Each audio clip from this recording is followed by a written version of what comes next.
Suppose someone asked you to explain or describe this number. What would you say? How would you do it? I'd say that's 1/4, Mr. Cox. Okay, you've just read it, but that's not describing it.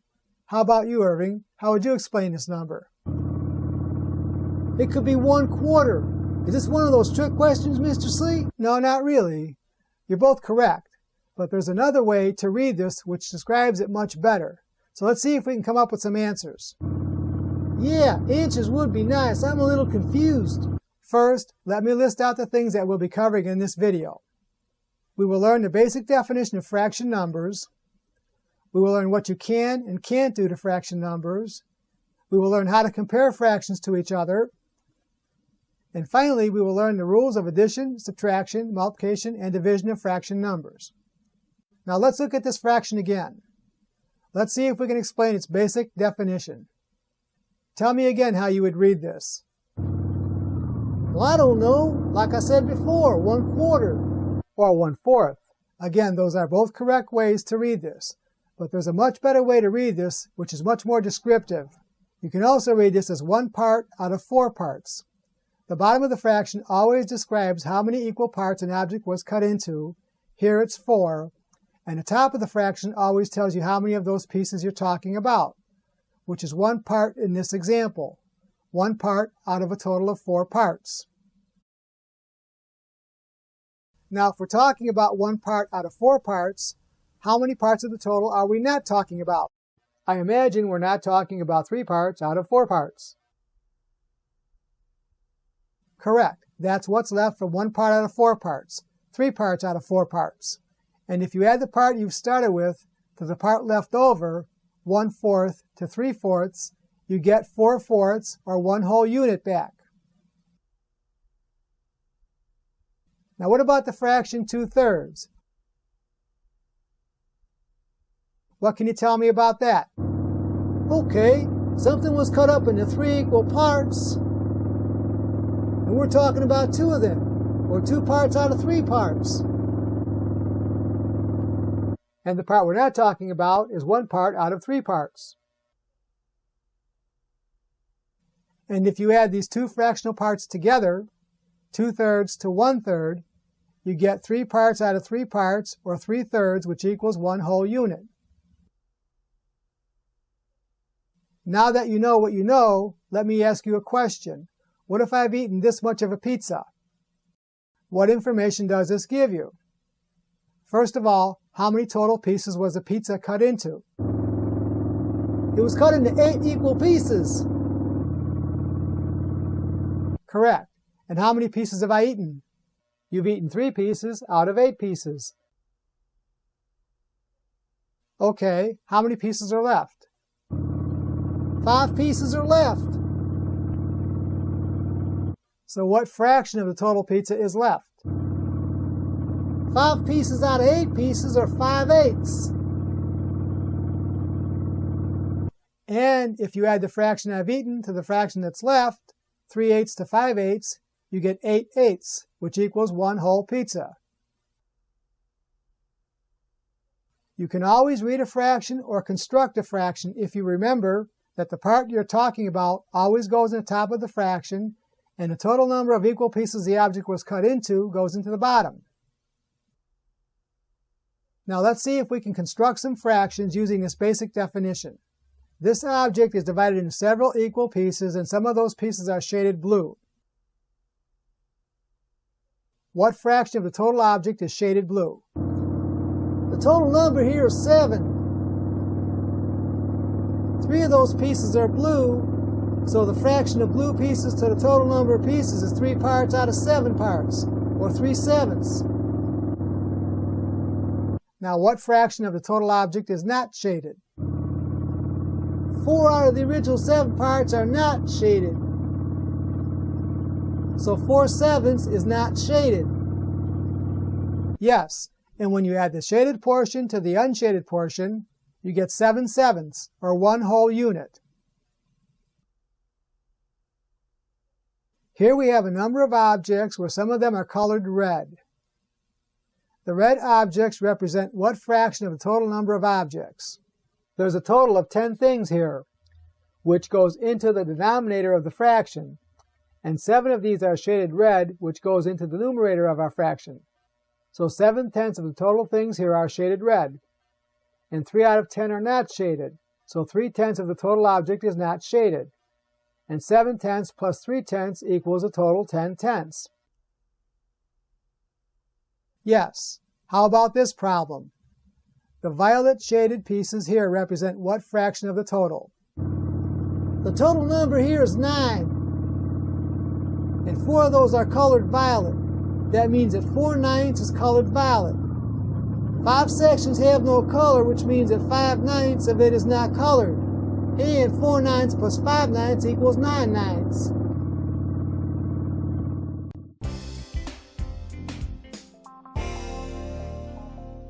Another thing you'll need to know is to be able to identify the 3 different forms of fractions. These 3 different forms are proper fractions, improper fractions, and mixed numbers.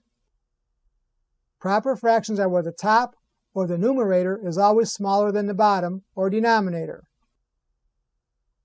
Improper fractions are where the numerator is always larger than or equal to the denominator. Mixed numbers are simply whole numbers along with fraction numbers. Each of these forms have certain characteristics about them. For example, improper numbers can be changed into mixed numbers, and mixed numbers can be changed into improper numbers. You will need to know how to change these back and forth when multiplying and dividing fraction numbers. All proper fractions can be raised to higher numbers, and some proper fractions can be reduced.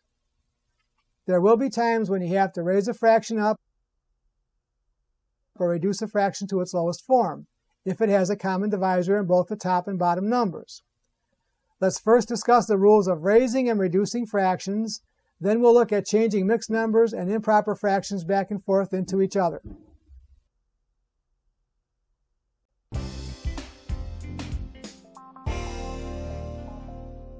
There will be times when you'll have to raise the denominators of fractions up in order to add or subtract them, so we'll have to learn the rules of raising fractions. Let's take an example to better explain this. Let's say I want to take the fraction 3/4 and raise the bottom up so that it's now 20. What we now have to do is find the top of the new fraction, and here's how we do this. We have to ask ourselves, what number did we multiply 4 by in our original fraction to get 20? You multiply 4 by 5 to get 20, Mr. Cox. Yes, so if we multiply the bottom of our fraction by 5, we must also multiply the top of our fraction by 5, and the top of our raised fraction becomes 15. Now let's change this fraction so the bottom of the raised fraction is 32. Let me try this one. Okay. You have to figure out what you multiplied 8 by to get 32. Then multiply the top by that same number. So what's the multiplier? You multiplied 8 by 4 to get 32. So you have to multiply 7 by 4 to get 28 for the top of the raised fraction. That's correct. One of the basic rules of fractions is that whenever you change the top or bottom of a fraction by a certain multiplier, you must change the other number by the same multiplier. Can you raise fractions to any numbers you want, Mr. Cox? That's a good question. Let's look at the 2 fractions we just raised up. Look at 3/4 again. Would it be a good idea to try and raise the bottom of this fraction to a number like 11? Well, no. Why not? There is no whole number you can multiply 4 by to get 11.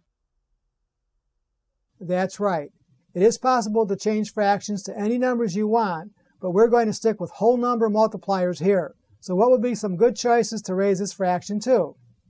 I guess that any number that 4 divides into evenly would be good, like 8, 12, 16, 20, 24, 28, and so on. And the numerators to these raised fractions would be 6, 9, 12, 15, 18, and 21. Yes, there are many numbers you can raise this fraction to, but for our purposes we're going to stick with whole number multiples. How about 5/7? What would be some good choices to raise this fraction to? Some numbers that 7 divide evenly into are 14, 21, 28, 35, 42, and 49. Those would be some good choices. And the tops of those corresponding numerators would be 10, 15, 20, 25, 30, and 35. Yes, any whole number multiple of 7 would work. And remember to change the top number by the same multiple as you change the bottom number by. Let's take one more example. Let's say I wanted to raise 4/5 so that the bottom is 25. What do I have to do to find the top? You must figure out what you multiplied 5 by to get 25. The multiplier here is 5, so you must multiply the numerator by 5 to get 20. So 4/5 can be raised to 20/25. That's correct. What would be some other good choices to raise 4/5 to? Some good choices would be 10, 15, 20, 25, 30, 35, and so on. The corresponding tops of these fractions would be 8, 12, 16, 20, 24, 28, and so on. Well done. Now let's see if we can figure out the rules for reducing fractions. Now let's talk about reducing fractions or making fractions smaller. But before we start, let me make a point about basic arithmetic. You must be able to do basic multiplication and division of whole numbers well in order to understand fraction arithmetic. For example, you must know things like, what are all the numbers that divide evenly into 6? 1, 2, 3, and 6 divide evenly into 6. And what about 12? What are all the numbers that divide evenly into 12, Irving? Let me see. 1, 2, 3, 4, 6, and 12. Yes, that's correct. So if you're weak in basic arithmetic, I would strongly recommend that you practice multiplication and division of whole numbers so that you'll be able to do the fraction arithmetic. For example, you'll have to know things such as, what are the multiples of the number 6? 2 times 3 and 6 times 1 are multiples of 6. What are the multiples of 12? 2 times 6, 3 times 4, and 12 times 1 are the multiples of 12. What are the multiples of 7?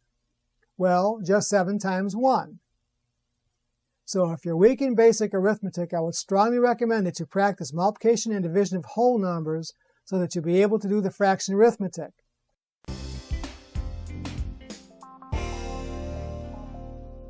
Now let's look at reducing fractions. First, I want to put up a fraction on the board, then ask you a question. Can this fraction be reduced or made smaller? And if so, what is the answer? Yes, it can. And the answer is 3/4. Okay, tell us what you did to get that answer. I divided the top and the bottom of the fraction by the common divisor of 3 to get 3/4.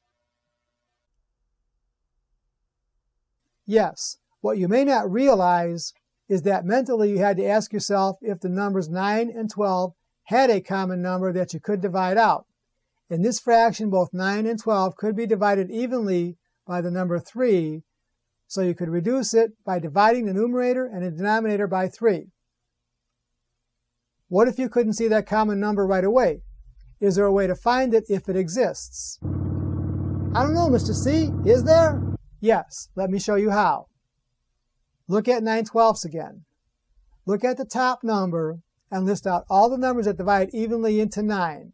Now list out all the numbers that divide evenly into 12, and make sure you list them all. 2, 3, 4, 6, and 12 all divide evenly into 12.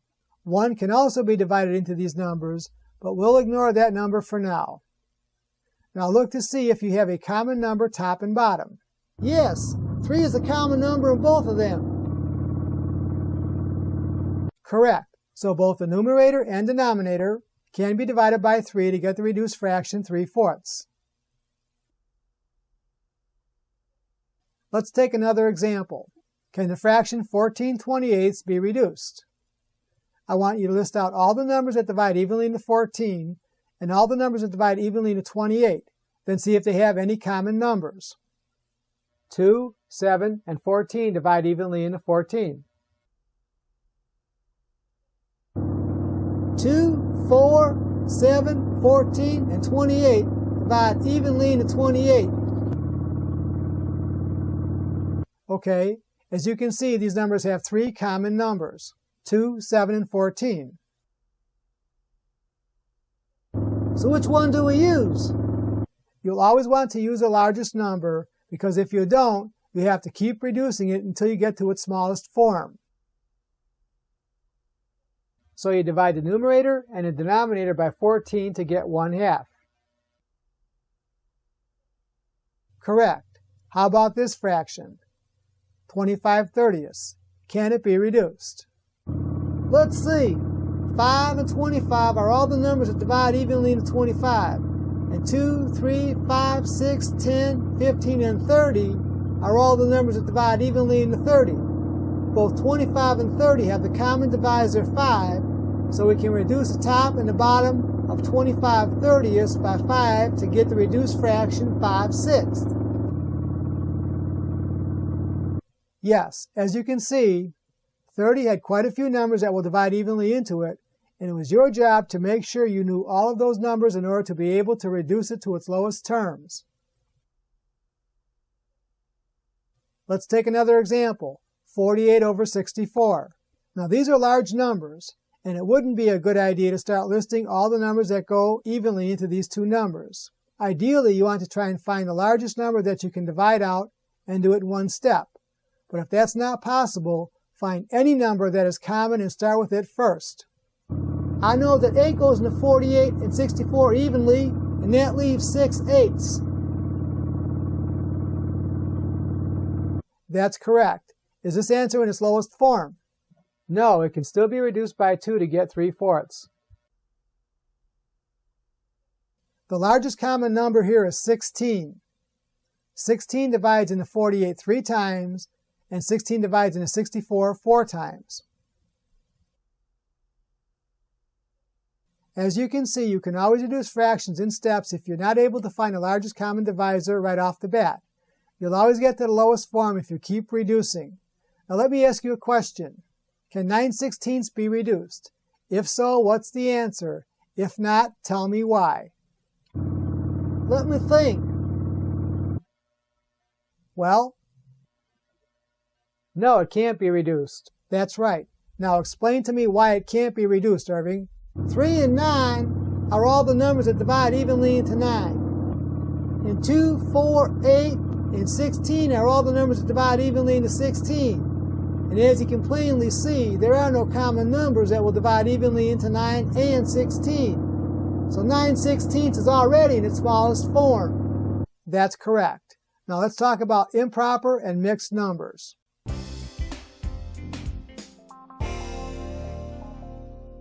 Another thing you'll need to know in order to do fraction arithmetic is to be able to change improper fractions to mixed numbers and mixed numbers back to improper fractions. Let's look at this example, 9/5. You can see that this is an improper fraction because the numerator is larger than the denominator. In order to change this fraction to a mixed number, you have to do some work, some arithmetic operation. Like what, Mr. C? Let me first ask you a question. What is this word? Why, that's record. No, that's record, isn't it? As you can see, this word has two distinct different meanings depending on the context in which you're using it in. It could be the noun record or the verb record. So it has two distinct different meanings depending on the context you're using it in. There are also math objects that can be interpreted more than one way. This object can be interpreted as a fraction, 9 parts out of 5 parts, or it can be interpreted as a division problem, 9 divided by 5. So this line has two different meanings depending on the context you're using it in. If you want to change this number into another form, you must perform division, and here's how you do that. First, you draw the division house alongside the bottom number, and picture tilting the fraction so that the top number can slide off into the division house. As you can see, the denominator always goes on the outside, and the numerator always goes on the inside. It will never be the other way around. So remember this technique in order to remember the order in which they go. Now perform regular division. 5 divides into 9 at most one time with a remainder of 4. You write this remainder as a fraction, 4 over your divisor, 5. So that 9/5 can be changed into the mixed number 1 4/5. Remember, if we read the improper fraction as 9 parts out of 5 parts, now it has meaning. Something was cut into 5 equal parts, and we took 9 of them. In order to get 9 parts when the object is cut into 5 equal parts, we have to cut another object into 5 parts and take 4 more of them. So as you can see, we have one whole object and 4/5 more of another object. How would you change the improper fraction 15/4 into a mixed number, Irving? You rewrite it as a division problem, 15 divided by 4. Next, 4 divides at most 3 times into 15 with a remainder of 3. You write that remainder as a fraction 3/4. So 15/4 can be rewritten as the mixed number 3 3/4. What about the fraction 20/6, Bruno? 6 divides into 20 at most 3 times, which leaves a remainder of 2. You write that remainder as the fraction 2/6. 20/6 can be rewritten as a mixed fraction 3 2/6. But is this fraction part in the smallest form? No, it can be reduced top and bottom by the common number 2, which leaves 1/3. Yes, 20/6 can be rewritten as 3 1/3. One more problem. Change 25/5 into a mixed number. 5 divides into 25 exactly 5 times with no remainder. So 25/5 is 5 with no fraction part left over. Yes. Now let's change mixed numbers into improper fractions. Let's look at the fraction 2 3/4. Here are the steps necessary to change this into an improper number.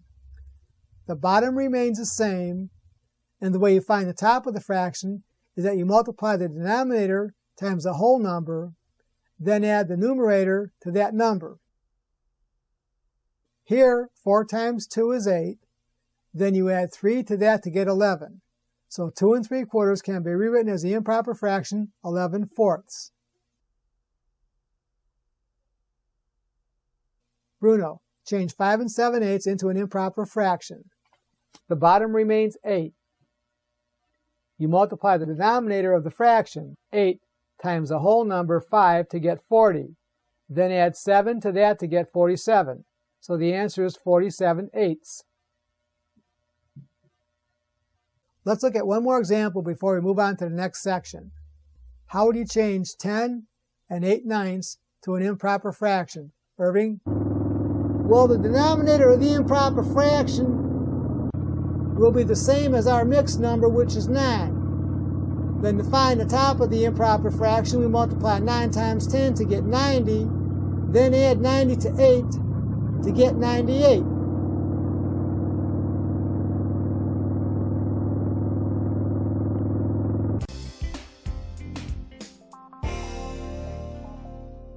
Before we learn the rules of addition, subtraction, multiplication, and division of fractions, there's one more concept we should talk about, which is fraction size and comparing fractions to each other.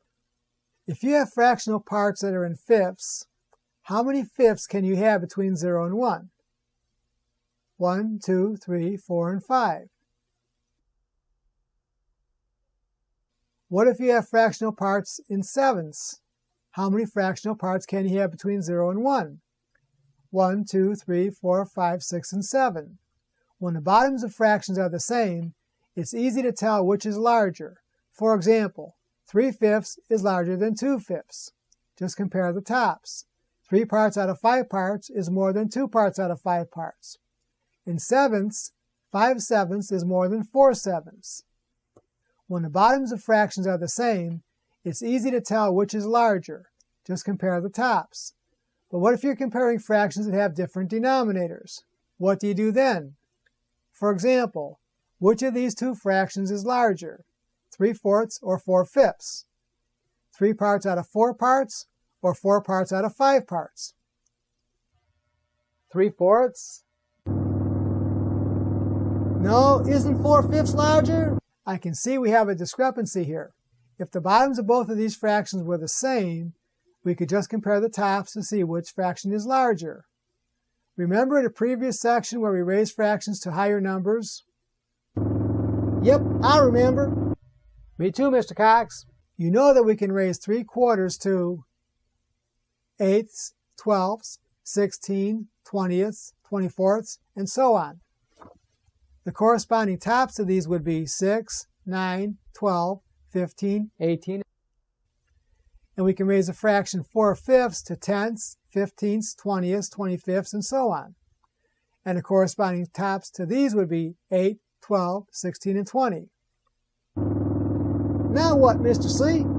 Now we look to see if we can find fractions in the top row and the bottom row that have the same bottom number or denominator. The place where they both have the same denominators is in the 20th place.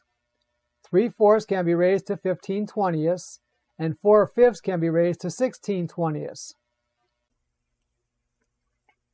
Yes, now let's focus on these two numbers. You know that 3/4 can be raised to 15/20, and 4/5 can be raised to 16/20. Now that we have equal bottoms in each fraction, we can just compare the tops. Which is bigger, 15 parts out of 20 parts or 16 parts out of 20 parts? Well, 16 parts out of 20 parts is larger. That means our original fraction, 4/5, is larger than 3/4. Isn't there an easier way to do this besides just raising both fractions up until the bottoms are equal? Yes, there is. If you look at what I did here, I raised each of these fractions up to the first number that both 4 and 5 will divide into evenly. Now 20 is the first number that both 4 and 5 will divide into evenly, but it's not the only one. 40 will work, 60 will work, 80 will work, and so on. But 20 is the smallest number that both 4 and 5 will divide into evenly.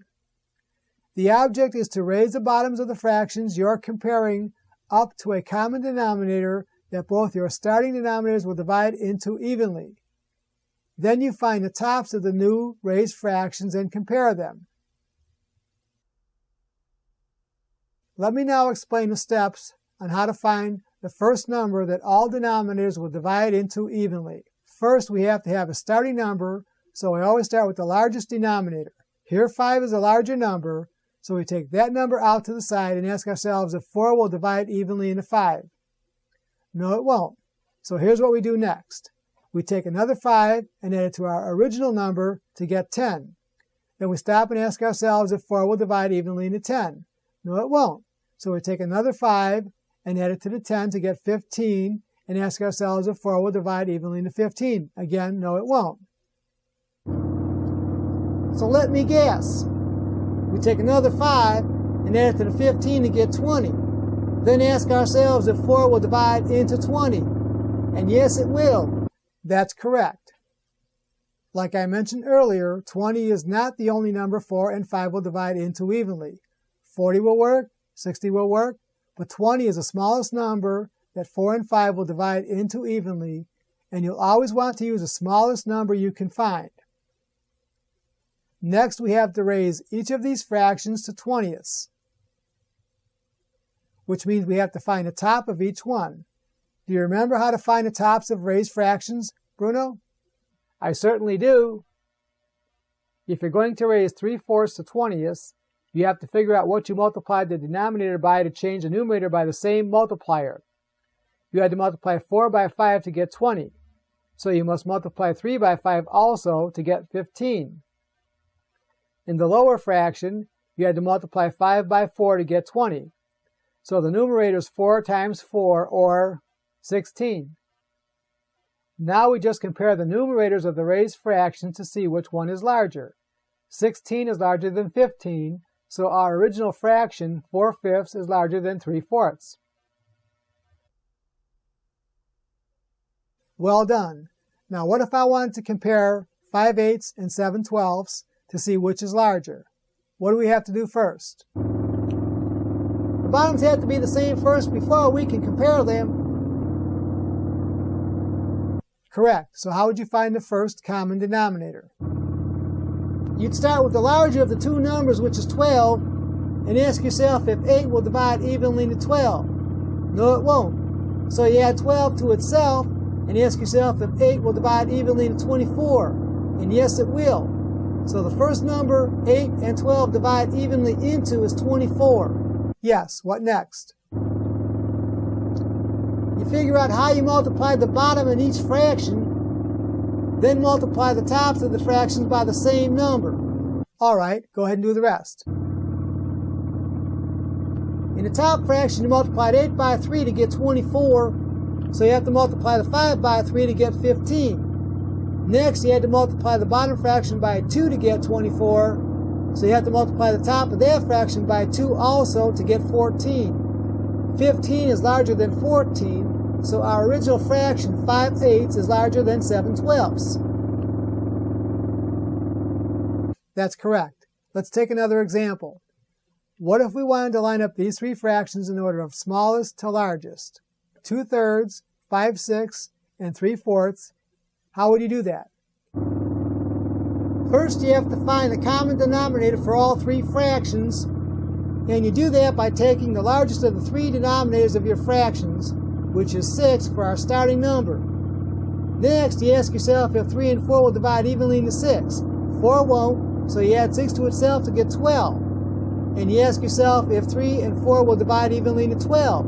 Yes, they will. So the first number that 6, 3, and 4 will divide evenly into is 12.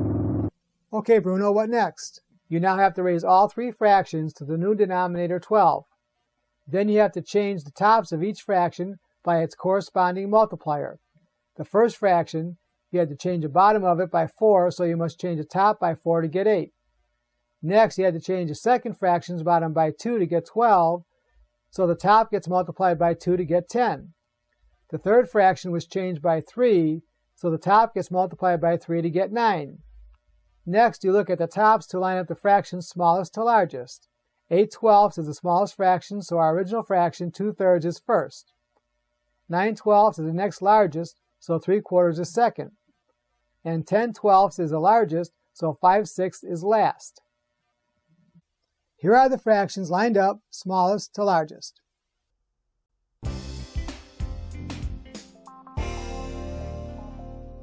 Now I'd like to talk about the concept of rounding off mixed numbers to the nearest whole number.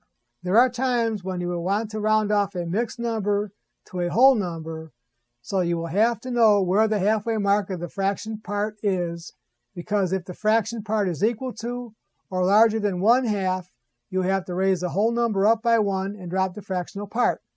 If the fraction part is less than 1/2, you will keep the whole number the same and just drop the fractional part. For example, 6 7/8 rounds up to 7 because the fraction part, 7/8, is larger than 1/2. Here, 3 1/5 rounds to 3 because the fraction 1/5 is smaller than 1/2. Here, the fraction 9 4/8 rounds up to 10 because the fraction 4/8 is exactly equal to 1/2. Now let's see if we can figure out just where the halfway mark of any given fraction is, so that we can then figure out when a fraction is smaller than 1/2, equal to 1/2, or greater than 1/2.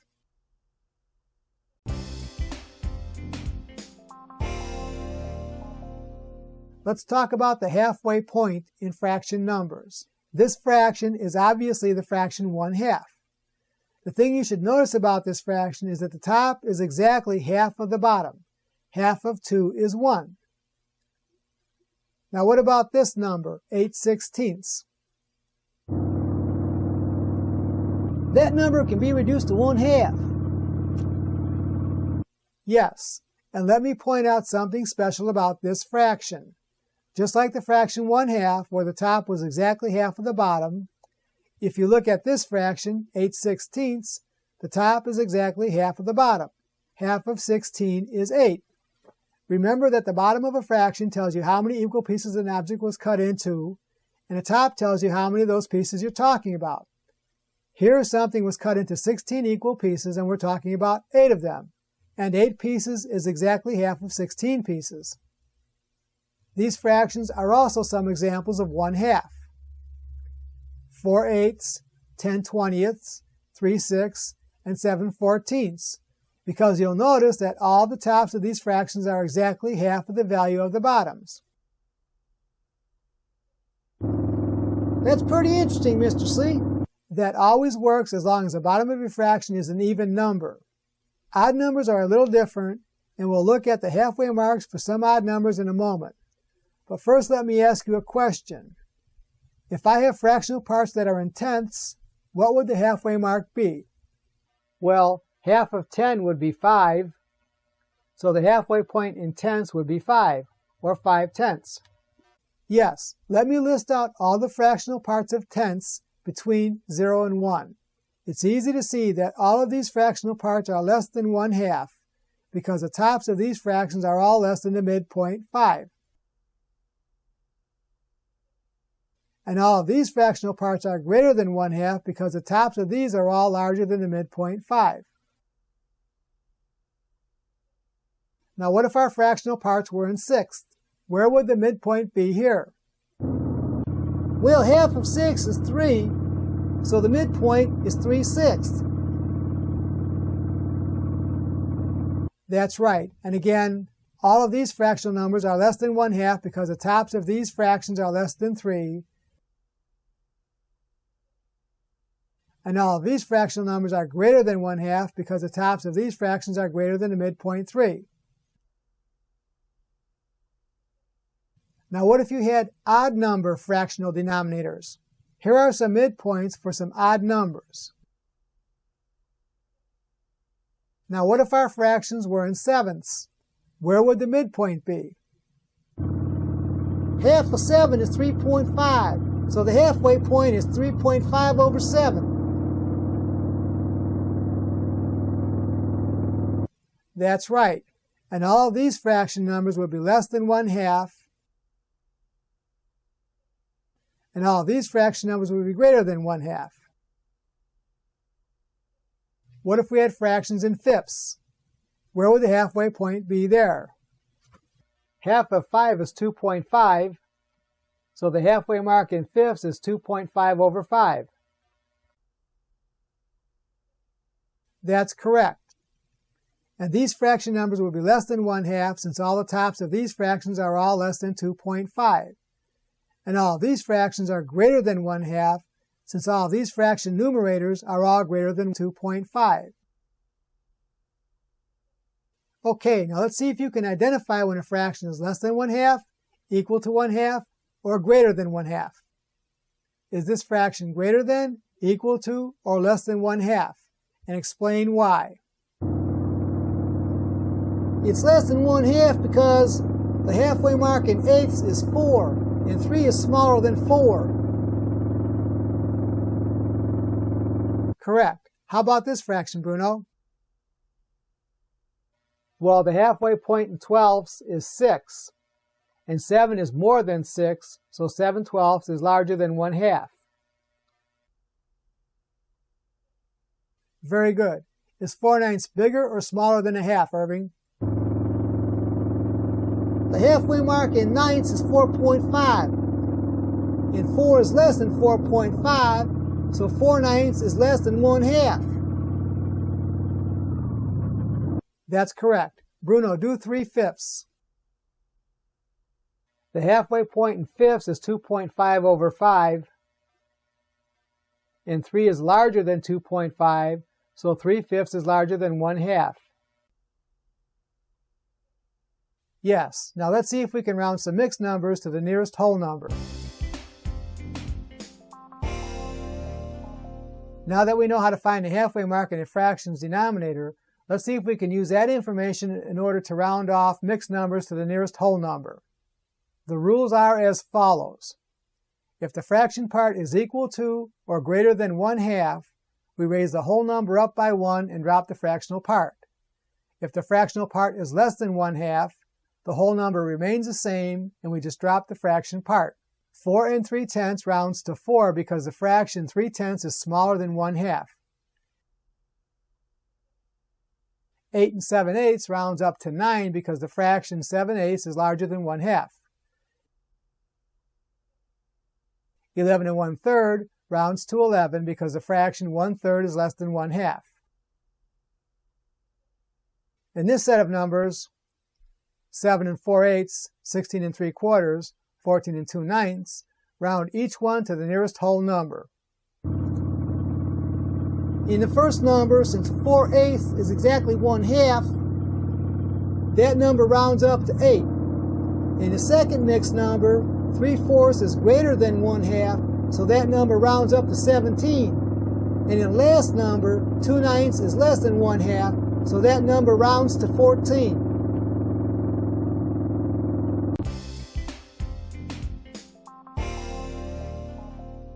Now that we understand a little bit about fraction numbers, it's time to learn the arithmetic of fractions, or the rules of addition, subtraction, multiplication, and division. The rules for addition and subtraction are basically the same. The rule for multiplication is different, and the rule for division is again different. When you're adding or subtracting fractions, the bottoms must be the same before you can add or subtract them. Let's look at some examples to clarify this. Let's say I wanted to add 1/5 and 2/5 together. The basic rule of addition and subtraction of fractions is that the denominators must be equal before you can add or subtract them. Here both fractions are in fifths. The bottom of our answer will be in fifths, and we add the tops of our fractions to get the top of our answer, which is 3, or 3/5. What if I wanted to add these two fractions together? What is the first thing you do, Irving? You look at the bottoms to make sure they are the same. They're both 9, so that means the denominator in our answer will be 9, and you add 4 and 3 together to get 7, the numerator of our answer. So the answer is 7/9. Yes. Now what if I want to add mixed numbers together? Let's look at this example. How would you add 6 1/7 plus 2 2/7 together? Well, you take care of the fractional parts first and add them together. Could you do that, Bruno? The denominators are both the same, which is 7, so we can add those fractions together. The denominator of our answer is 7, and the numerator is 1 plus 2, or 3. That's correct. Next, we add the whole numbers together, which is 6 plus 2, or 8, for our answer. Now, what if I had 3 fractions, as in this problem? How would you do it, Irving? I'm assuming that all the denominators still have to be the same, right? And if they are, that's the denominator of our answer, which is 8. Then we add the tops of our fractions, 3 plus 2 plus 2, to get 7 for our answer. That's correct. Now what if we had 3 mixed numbers we wanted to add together, as in this example, Bruno? We first take care of the fractional parts. The denominators are all 12, so that's the denominator of our answer. Then we add the numerators to get 11. Next, we add the whole numbers together to get 14 for our answer. Now what about this problem? 13/15 plus 11/15. The bottoms are the same, so the denominator of our answer is 15, and the numerator is 24, or 24/15. You recognize what kind of fraction number this is, don't you? Yes, that's an improper number. Should I change it to a mixed number? Yes, you should. Let's say you solved a problem about how far the grocery store is and your answer came out in this form, the improper fraction 55/6 miles. Would you have any concept of how far the store is by looking at this number? Not really. But if you change it to the mixed number, 9 1/6 miles, that would make much more sense, wouldn't it? Yes, it would. So 24/15 can be rewritten as a mixed number 1 and 9/15. And 9/15 can be reduced to 3/5. So our answer is 1 and 3/5. Now let's see if we can add these mixed numbers together. 6 7/8 plus 2 6/8. I'll do this one, Mr. Cox. Since the denominators are both 8, that will be the denominator of our answer. We add the numerators to get 13. Next, we add the whole numbers to get 8. Now what? Let's look at this answer a little more closely. First, let's separate the whole number from the fraction for a moment and work on the fraction part. 13/8 can be rewritten as 1 5/8. We can then add the whole numbers 8 and 1 together to get 9. So we've rewritten 8 13/8 to 9 5/8. Now let's try one more example before moving on to fractions with different denominators. How would you add these fractions together? 3 9/10, 7 5/10, 4 7/10. Irving? Since all the denominators are 10, that'll be the denominator of our answer, and we add the tops to get 21. The whole numbers add to 14. Now the fraction part in this answer is an improper number, and it can be rewritten as a mixed number by dividing 10 into 21, which fits 2 times with a remainder of 1. You can add the whole numbers together to get 16, so the fraction part is 1/10. So our answer is 16 1/10. Excellent, Irving. I think we can now move on to fractions with different denominators.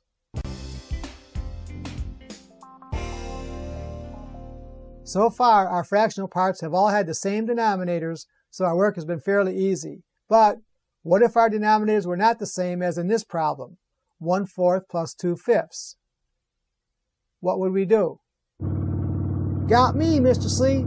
I have no idea either. Remember when we wanted to compare fractions, when the denominators were 4 and 5 to see which one was larger? We had to raise them both up to an equal denominator. Then we had to find a numerator so we can compare them. Yep, I remember. Well, the idea is the same here. We want to raise both of these fractions up so that they have the same denominators in order to be able to add them together. Then once we find a common denominator for both of these numbers, then we find the tops. Then we'll be able to add them together. The steps to find a common denominator is to start with the larger of the two numbers, which is 5, and ask ourselves if 4 will fit into 5 evenly. No, it won't. So we add 5 to itself to get 10 and check to see if 4 will fit evenly into 10. No, it won't. So we take another 5, which is 15, and 4 still won't fit. So we take another 5, which is 20, and 4 will divide evenly into 20. So that is a number we're going to raise both of our fractions to. Next, we have to find the tops of our raised fractions by figuring out how much we change the bottoms of each fraction. Then raise the top of each fraction by that multiplier. Let me see if I can do this. In the top fraction, you had to multiply the denominator by 5 to get 20. So you have to multiply the numerator by 5 also to get 5. In the bottom fraction, you had to multiply the denominator by 4 to get 20. So you have to multiply the numerator by 4 to get 8. Now you can add the fractions together. The denominator of our answer is 20, and the numerator of our answer is 13. 13/20. Very good. As you can see in this problem, we could not add these fractions together because the denominators were not the same, so we had to raise both denominators up to a number that both would divide into evenly before we could add them together. To find that number, we started by taking the larger of the two denominators out to the side to see if both of our original denominators would divide evenly into it. 4 would not, so the next step was to keep adding 5 to itself until we got to a number that the 4 would divide into evenly, which was 20.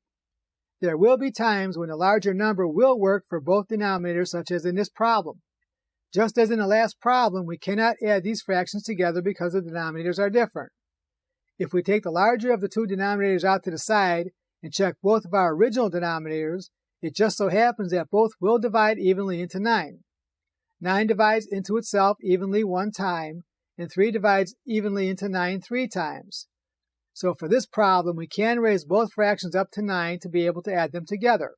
Next, we have to find the tops of each raised fraction. In the top fraction, we didn't multiply the denominator by anything, it stayed the same, so we don't change the numerator by anything, it stays 4. In the bottom fraction, we had to multiply the denominator by the multiplier 3 to change it to 9, so we have to use the same multiplier to change the numerator of that fraction to 3. Now we have equal denominators, so all we have to do is add the tops to get our answer 7/9. In this problem, we cannot add these three fractions together because the denominators are all different. We have to raise all three of these denominators up to a common number that all three of them will divide into evenly before we can add them together. The way we do that is to take the largest denominator out to the side and check to see if the other two will divide evenly into it, and yes, they will. 3 will divide evenly into 12 4 times. 6 will divide evenly into 12 2 times, and of course 12 will divide evenly into itself 1 time. So here again our largest denominator will work for all three of our raised fractions. Next we have to change each fraction by its proper multiplier. We had to multiply the first fraction's denominator by 4 to get 12, so we have to also multiply the top of that fraction by 4 to get 4 for our raised fraction. In the second fraction, since we didn't have to change the denominator by any multiplier, the top doesn't get changed either, it remains 5. In the bottom fraction we had to multiply the 6 by 2 to get 12, so we must multiply the top of that fraction by 2 also to get 2 for the top of our raised fraction. The bottom of our answer is 12, and the tops add together to get 11, so our answer is 11/12. Now in this fraction addition problem, the largest denominator will not work because 3 will not divide evenly into 10. So how do we solve this problem, Bruno? The first step is to raise all of these fractions up to a common denominator that 3, 5, and 10 will divide into evenly. And the way you find that number is to start with the largest denominator, which is 10, and ask yourself if the other two denominators will divide evenly into it. 3 will not, so we add a 10 to itself to get 20. And ask if the other denominators will divide evenly into it. 3 still won't, so we add another 10 to itself and ask ourselves if the other two denominators will divide evenly into 30. 3 will divide evenly into 30 10 times, and 5 will divide evenly into 30 6 times. And 10 will divide evenly into 30 3 times. So we raise all of our fractions to the new denominator 30. Next, we find the numerators of all of our new fractions. The first fraction was multiplied by 10 to get 30, so the numerator has to be multiplied by 10 to get 10. The middle fraction was multiplied by 6 to get 30, so the numerator gets multiplied by 6 to get 12. The last fraction was multiplied by 3 to get 30, so the top gets multiplied by 3 to get 3. Now we can add them together. The denominator of our answer is 30, and the numerator is 25. 25/30ths can be reduced by the common number 5 to get the final answer 5/6. Very good. Now how would you add these three mixed numbers together? 9 1/6 plus 5 3/8 plus 2 1/4. Because the denominators are different, you must first change all the fraction numbers to a common denominator before you can add them together. You find that number by first starting with the largest denominator and asking yourself if the other two will divide evenly into it. 6 won't, so you take another 8, but 6 will still not divide evenly into 16, so you take another 8, and 6 will divide evenly into 24, and so will 4. So we're going to raise all of our fractions to the common denominator 24. Next we have to find the numerators of our raised fractions. The first fraction was multiplied by 4, so the top of the raised fraction is 4. The second fraction was multiplied by 3, so the top of the raised fraction is now 9. The last fraction was multiplied by 6, so the top of that raised fraction is now 6. The bottom of our answer is 24, and the tops add to get 19. Next we add our whole numbers, 9 plus 5 plus 2 to get 16. One more problem. Let's add these three numbers together. 8 1/2 plus 5 2/3 plus 7 3/4. What do you do first, Irving? First, you have to find a common denominator to raise all these fractions to. You start by taking out the largest denominator, which is 4, and see if the other numbers will divide evenly into it. 3 won't, so we take another 4, which is 8. And 3 still will not divide evenly into 8. So we take another 4 to get 12, and all three numbers will divide evenly into 12. Next, we have to find the new tops of each of these fractions. We multiply the denominator of the first fraction by 6, so we have to multiply the numerator of that fraction by 6 also to get 6 for our raised fraction. The second one was changed by 4, so the numerator of our second raised fraction becomes 8. The last fraction was multiplied by 3, so the top gets multiplied by 3 to get 9. Next, we add the tops to get 23 twelfths. Then we add the whole numbers together to get 20. That's correct so far. Can you finish it? All right, let me see if I can do this. 23 twelfths can be rewritten as a mixed number 1 and 11 twelfths. Next, you add the whole numbers 20 and 1 together to get 21, and the fraction part is 11 twelfths. So the answer is 21 and 11 twelfths. Very good. Now let's look at a few word problems to make sure we understand fraction addition. John normally drives 5 7/8 miles to work each day.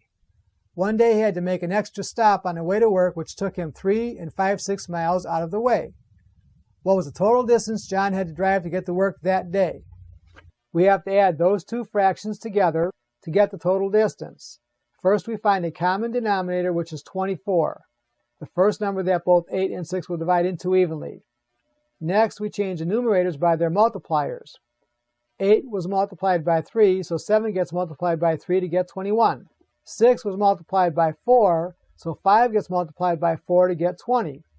The denominator of our answer is 24, and the numerator is 21 plus 20, which is 41. The whole numbers add together to get 8. Now 41 24ths can be changed into a mixed number by dividing the denominator, 24, into the numerator, 41, to get 1 with a remainder of 17 over 24.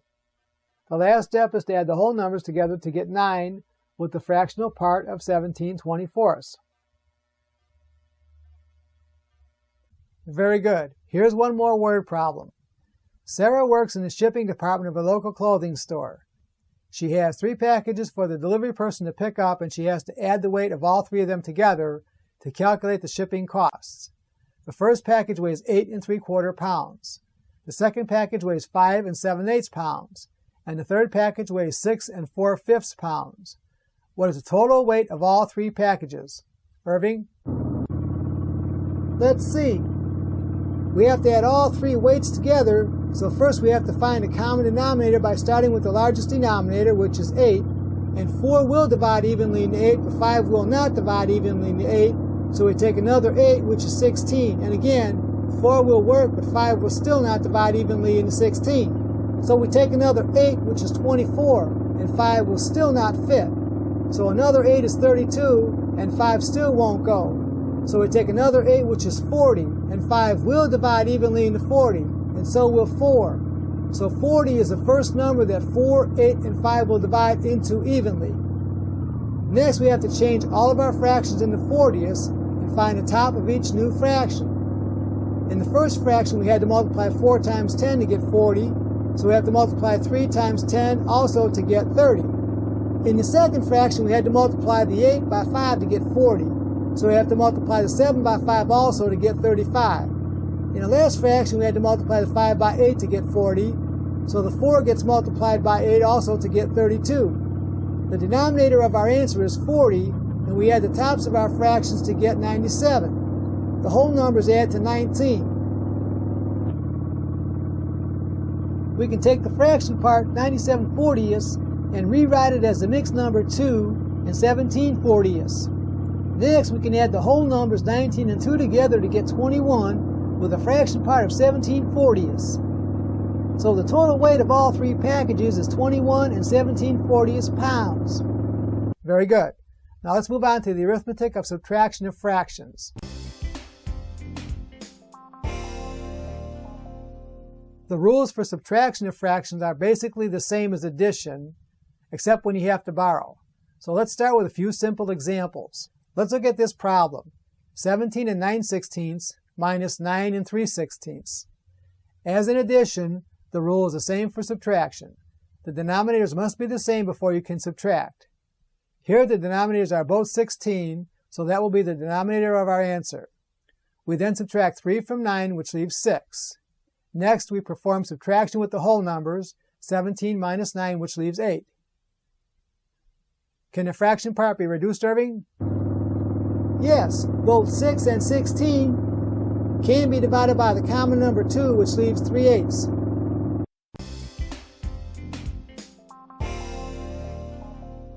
What about this subtraction problem, Bruno?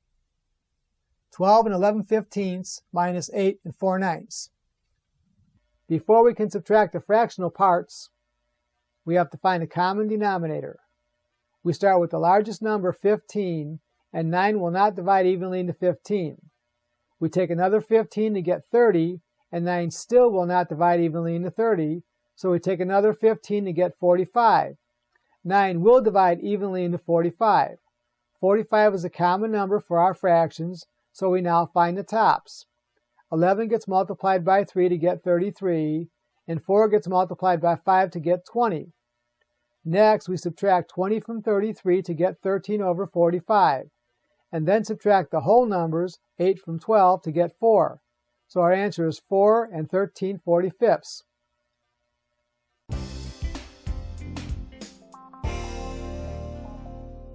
Now let's look at fractions where we have to borrow before we can subtract. But first, let me review the concept of borrowing with whole numbers so you can understand this concept better.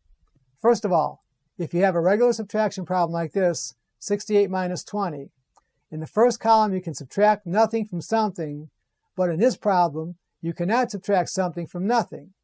You know that you have to borrow from the 6 to add it to the 0 to make it 10 so that you can subtract the 8 from 10, then you subtract 2 from 5.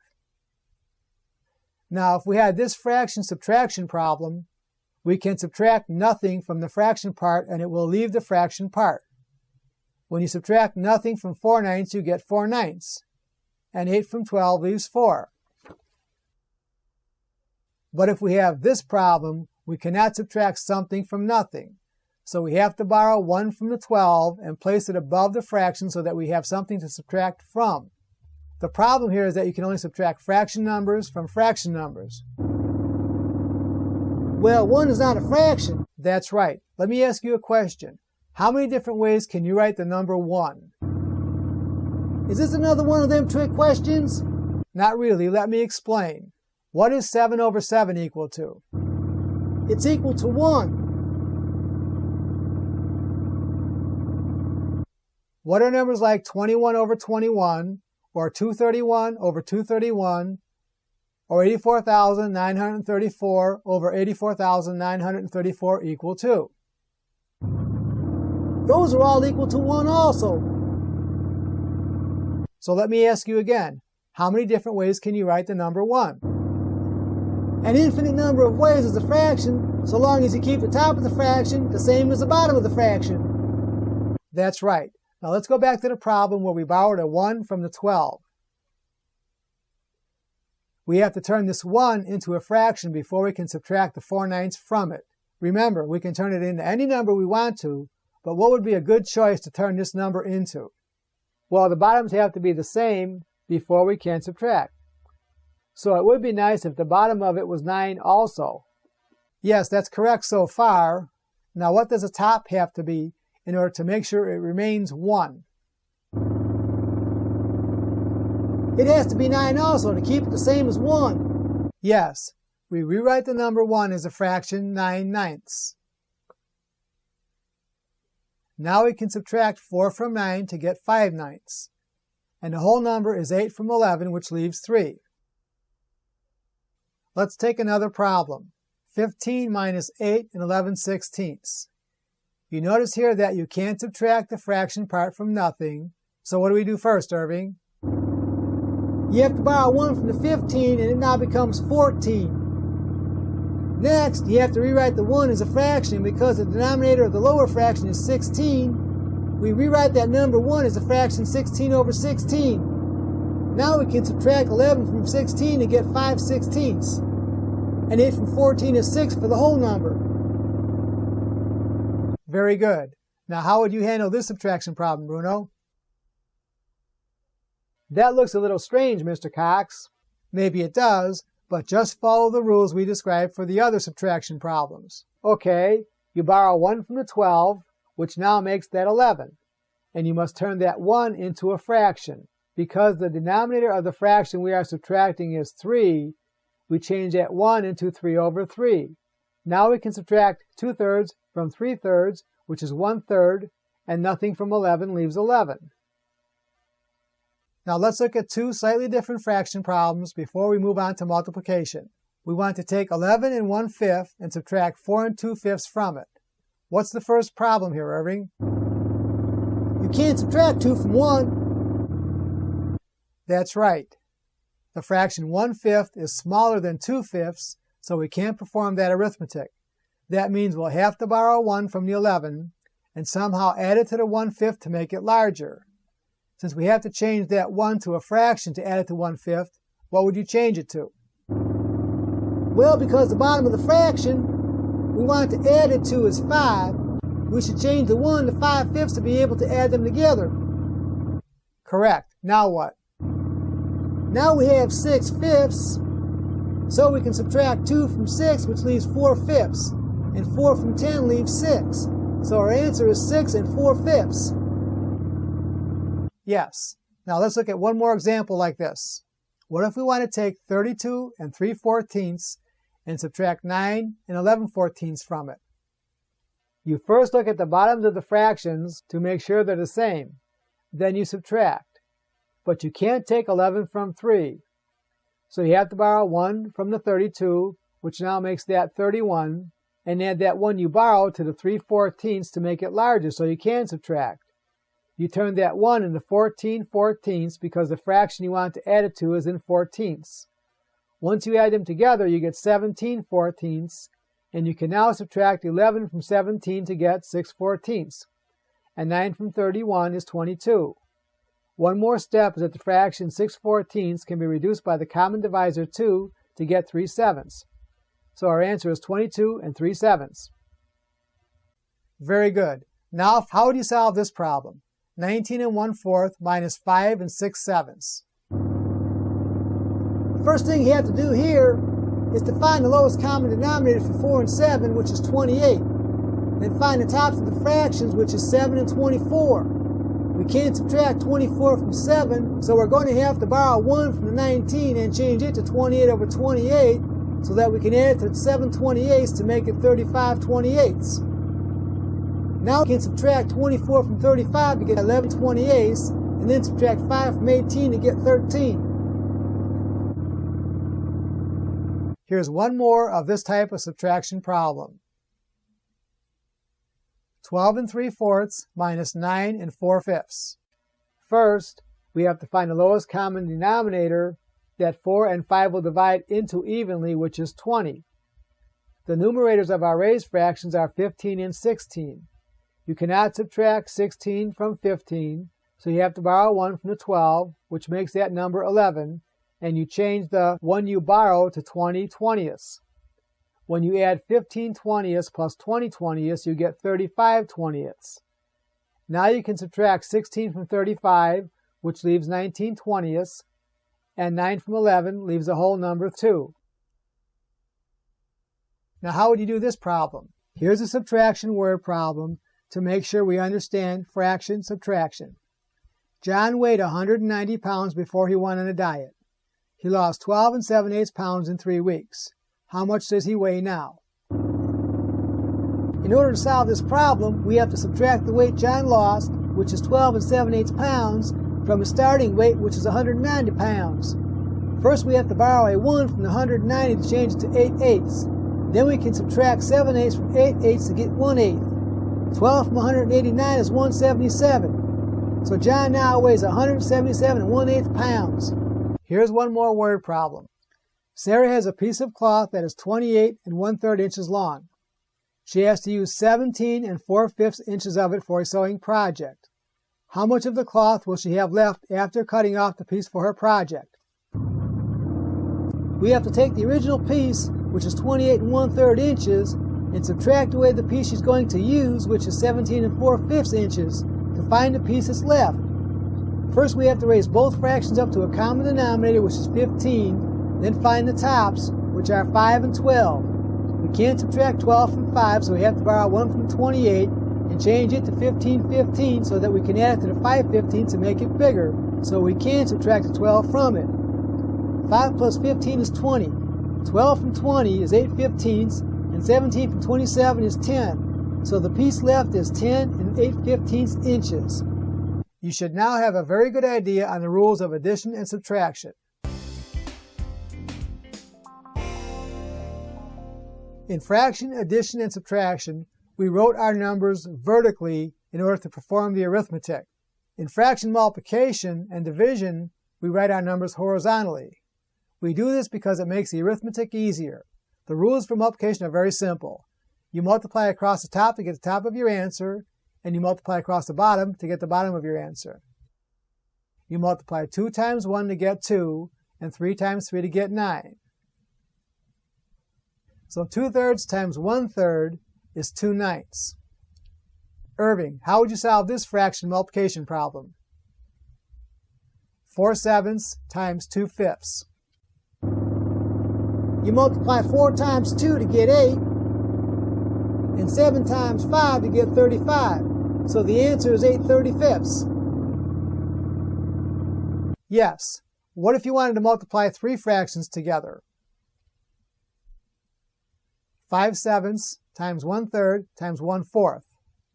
You multiply 5 times 1, which is 5, then multiply that by 1 again, which still leaves 5.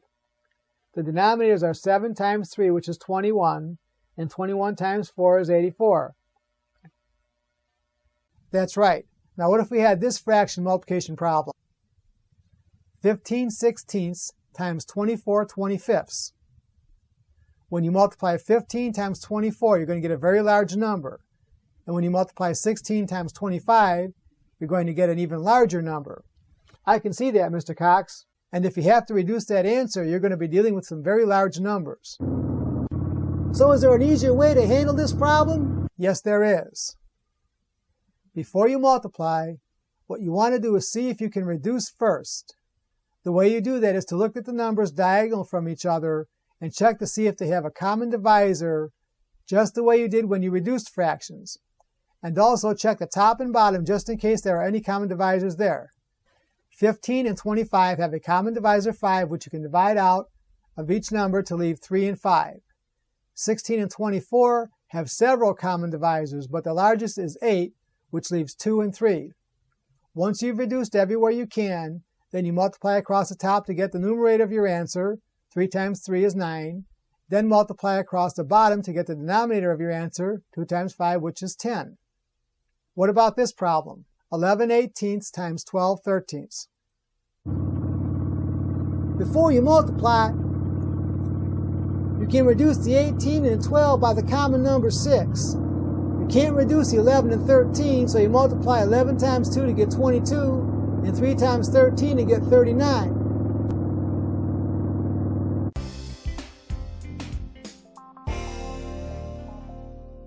Now how would you handle multiplying whole numbers times fractions, such as 7 times 14/21? Before we attempt to solve this problem, let me point out 2 things first. How many different ways can you write the number 7? Another trick question, Mr. C? No, not really. You can write whole numbers simply by placing a decimal point behind a number and adding a 0. Or you can write any whole number as a fraction simply by writing the whole number over 1, like this. The first step is that we have to rewrite 7 as the fraction 7 over 1. Before you multiply, you can reduce a 7 and a 21 by the common number 7, then multiply 1 times 14 to get 14, and 1 times 3 to get 3. Do you recognize what form this answer is in? Yes, that's an improper fraction, and it can be rewritten by dividing 3 into 14, which goes at most 4 times with a remainder of 2, which you write as a fraction 2/3. Very good. Now how would you do this problem? 5/12 times 36. I've got this one. First you write the whole number as a fraction 36 over 1. Next you reduce a 12 and a 36 by the common number 12, then multiply. 5 times 3 is 15 and 1 times 1 is 1. 15 over 1 can be rewritten as a whole number 15.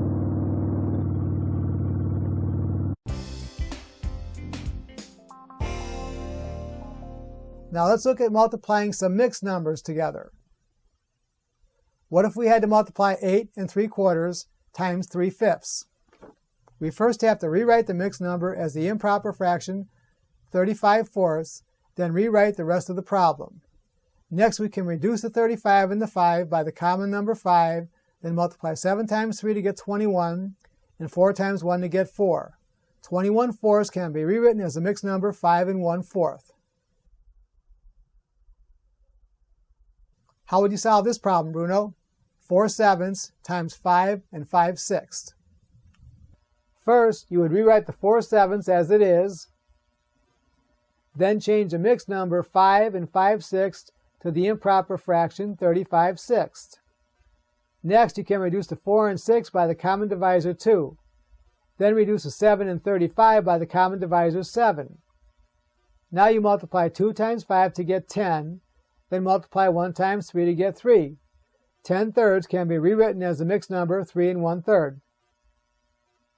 Now let's solve a problem with two mixed numbers in it. Let's multiply 2 and 4/7 times 1 and 7/8. Irving, can you do this? Yep. First you must change both mixed numbers to improper fractions. 2 and 4/7 can be rewritten as 18/7. 1 and 7/8 can be rewritten as 15/8. Next you can reduce the 18 and 8 by 2. Then we multiply the tops to get 135 and multiply the bottoms to get 28. One more step is that 135/28 can be rewritten as a mixed number 4 and 23/28.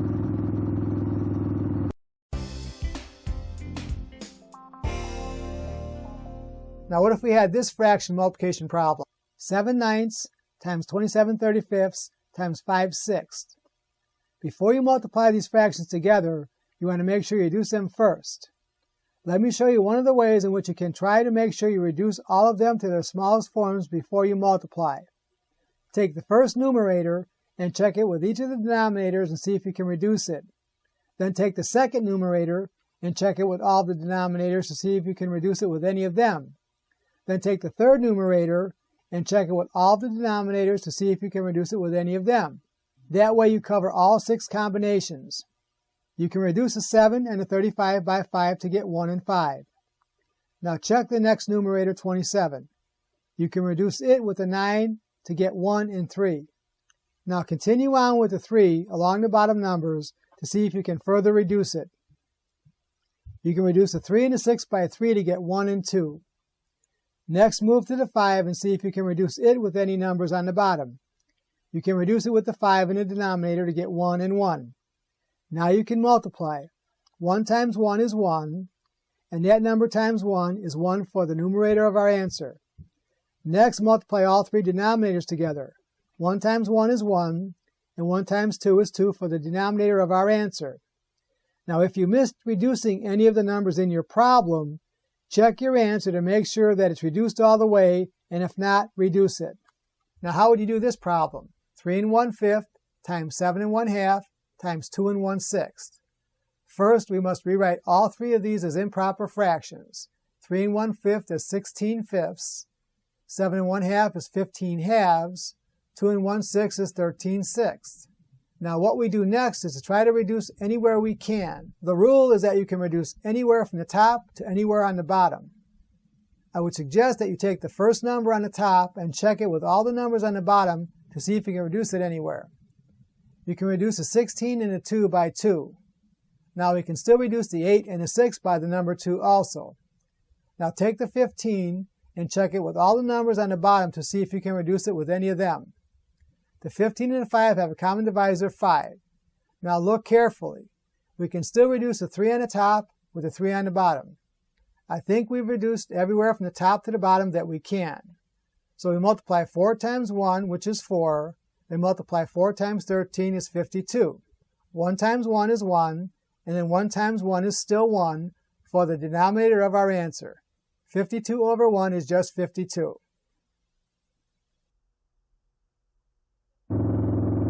How are we going to remember to do all that, Mr. C? Just remember to try and reduce everywhere on the top to everywhere on the bottom. And if you happen to miss any, just make sure you reduce your answer when you're finished multiplying. That way you'll have it reduced all the way. Here's a multiplication word problem. Mark has to read a 75-page book for a school project. He's read 2/3 of it so far. How many pages of the total has he read so far? You have to find 2/3 of 75. Whenever you see the word of directly following a fraction number, it means multiplication. So our problem is 2/3 times 75. Before we can multiply, we have to write 75 over 1. Then we can reduce the 3 and the 75. Next, we multiply 2 times 25 to get 50, and 1 times 1 is 1. 50 over 1 is just 50. So he's read 50 pages of the total so far. Here's one more word problem. If 1 can of corn weighs 8 3/5 ounces, how much do 6 cans weigh? Okay, we have to multiply 8 3/5 times 6 to find how much the 6 cans would weigh. Before we can multiply, we have to rewrite 8 3/5 as the improper fraction, 43/5, and write the 6 as the fraction, 6 over 1. We can't reduce anywhere, so we multiply 43 times 6 to get 258, and 5 times 1 to get 5. 5 divides into 258 51 times with a remainder of 3/5. So 6 cans would weigh 51 3/5 ounces. Now let's move on to fraction division. In fraction division, or any division problem for that matter, the order in which you arrange the numbers is very important. Now there are 2 ways you can word a fraction division problem and 3 ways that you can write it. For example, let's take the simple division problem, what is 6 divided by 3? You could also reword that problem like this. How many times does 3 fit into 6? Which means the same thing. Here are the 3 different ways you could write this problem. 6 divided by 3 equals 2, or 3 fits into 6 2 times. Or you could write it this way. 6 divided by 3 equals 2, or 3 fits into 6 2 times. Or you could write it this way. 6 divided by 3 equals 2, or 3 fits into 6 2 times. In fraction division, we will be using this form of division. Again, let me state the 2 different ways in which you can word this. 6 divided by 3 equals 2, or 3 fits into 6 2 times. Now let's look at the arithmetic rules of fraction division. Let's look at this problem. What is 3/4 divided by 1/2? Before we go through the steps of how to solve this problem, what exactly are we trying to do here? You're trying to figure out what 3/4 divided by 1/2 is. Or you could also read this problem as, how many times does 1/2 fit into 3/4? Now let's look at the arithmetic steps necessary to solve this division problem. The steps to solve this are as follows. First of all, think of division as not existing in fraction arithmetic. Step 1 is that you turn a division problem into multiplication, and step 2 is you invert the fraction on the right-hand side of the problem. As you can see, we've just turned it into a regular multiplication problem, which you should now be able to do. The next step is that you look to see if you can reduce before you multiply. And remember this important point. You can only reduce when it's in multiplication form, not when it's in division form. Before we multiply, we can reduce the 4 and a 2 by 2. Then multiplying 3 times 1 is 3, and 2 times 1 is 2. One more step is that 3/2 can be rewritten as a mixed number 1 and 1/2. We're now finished with this problem, but let's go back to our original problem and try to figure out just what this answer means. You could read this as 3/4 divided by 1/2 equals 1 and 1/2. But you could also read this as 1/2 fits into 3/4 1 and 1/2 times. Let me ask you a question. Could you figure out which of these fractions is larger just by looking at the answer?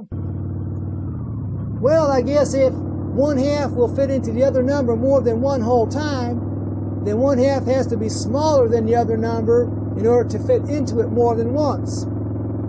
That's correct. 1/2 is smaller than 3/4 because 1/2 fits into 3/4 more than one time. So you could also use this as a way to determine which of 2 numbers is smaller or larger. Let's take another example. What if I wanted to figure out what 1/3 divided by 5/6 is? Bruno? Okay, in fraction division we have to do 2 things before we can solve for the answer. We first have to turn the problem into multiplication, then invert, or flip over the fraction on the right-hand side. Next, we can reduce the 3 and the 6 by the common number 3, then multiply. 1 times 2 is 2, and 1 times 5 is 5. Yes, so what did we just find out? 1/3 divided by 5/6 is 2/5. Or you could read it as 5/6 fits into 1/3 2/5 of a time. What else can you determine from that answer? Because 5/6 only fits into 1/3 a part of a time, 5/6 must be larger than 1/3.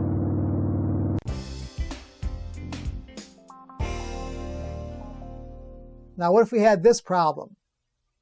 7 divided by 14/25. What do you think you'd have to do first? I imagine you have to write the 7 as a fraction first as 7 over 1. Next, you turn the problem to multiplication, then invert the right-hand fraction. Next, you reduce the 7 and the 14 by the common number 7, then multiply. 1 times 25 is 25, and 1 times 2 is 2. 25 over 2 can be rewritten as a mixed number 12.5.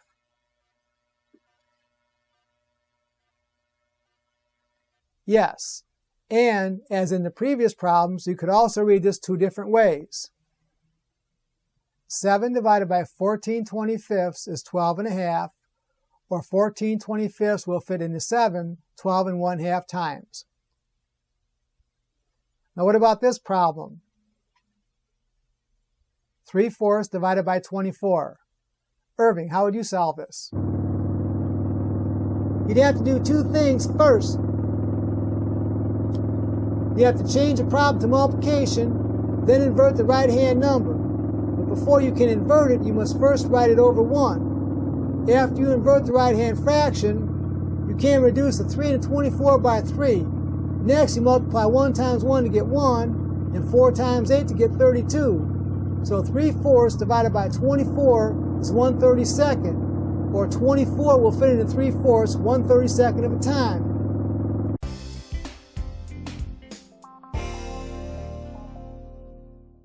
Now let's do some problems that have mixed numbers in them.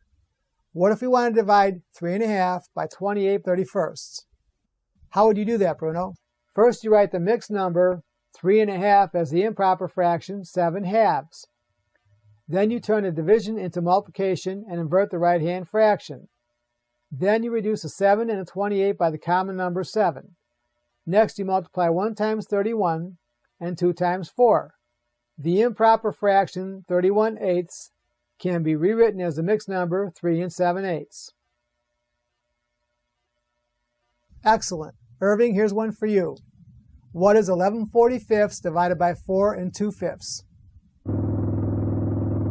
The first thing I would do is rewrite the mixed number 4 2/5 as an improper fraction, because I know I'm going to have to flip it over.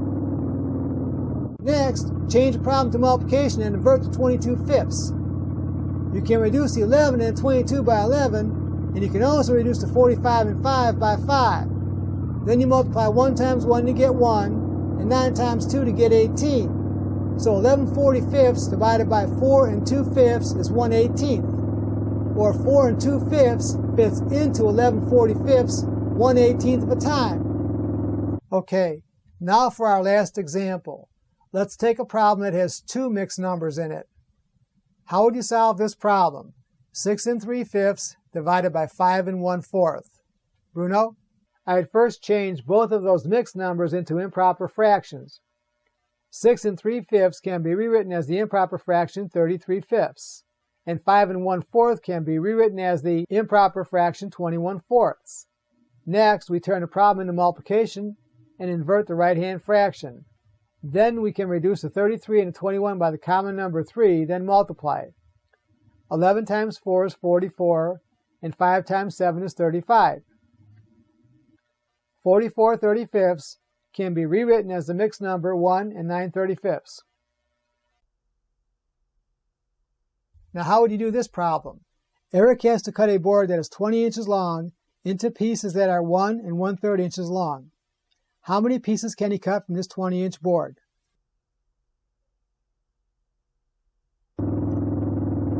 Well, Mr. C, we have to divide up the 20-inch board into 1 1/3 inch pieces, and the number being cut up or divided up always goes first on the left-hand side. Now, if we can figure out how many times 1 1/3 will fit into 20, It'll tell us how many pieces he can cut from the board. We have to do several things before we can solve this problem. First, we have to write the 20 as the fraction 20 over 1 and change a mixed number to 4/3.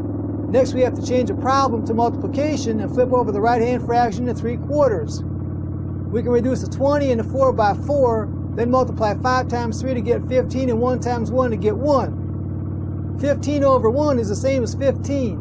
He can cut 15 pieces, each 1 1/3 inches long, from the 20-inch board. Here's one more word problem.